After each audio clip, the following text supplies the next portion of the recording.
গোরাশালে বিদ্যুৎ উপকেন্দ্রের নিরাপত্তা প্রহরী ও লাইনম্যানকে অস্ত্রের মুখে জিম্মি করে প্রায় ৫ লাখ টাকা মূল্যমানের তামার তার, ডিসকানেক্ট সুইচ এর ব্লেড, কন্ট্রোল প্যানেলের কেবল ও রাইজারের তার লুট করে নিয়ে গেছে একটি চক্র।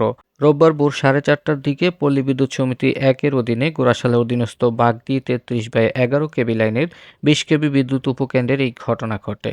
চলতি লাইন থেকে এসব তার কেটে নেওয়ার ফলে পলাশ উপজেলার বাগদি, রাজাবসহ ৫টি গ্রামের বিদ্যুৎ সরবরাহ বন্ধ রয়েছে।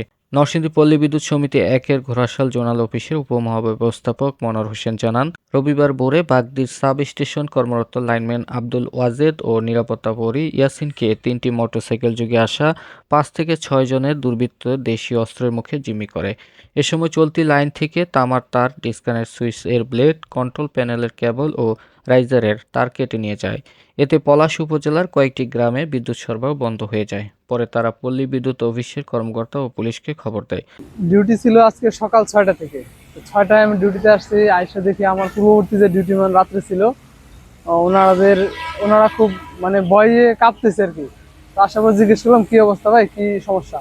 তখন ওনারা বললো যে এই মানে 4:30 থেকে 5টার ভিতরে ও দেশীয় অস্ত্র শস্ত্র সহ 5 জন লোক মোটরসাইকেল যুগে আসে, 2টা মোটরসাইকেল যুগে ওনাদের আসে। 3জন ওনাদেরকে জিম্মি করে রাখে এনে অস্ত্র সহ, আর 2জনে ওই পাশে আমাদের যে বিদ্যুৎ সরবরাহ যে ফিডারের যে তামার তার দিয়ে আমরা যে কানেকশনগুলো করে থাকি, ওগুলা ওরা মানে 2জনে কাটে।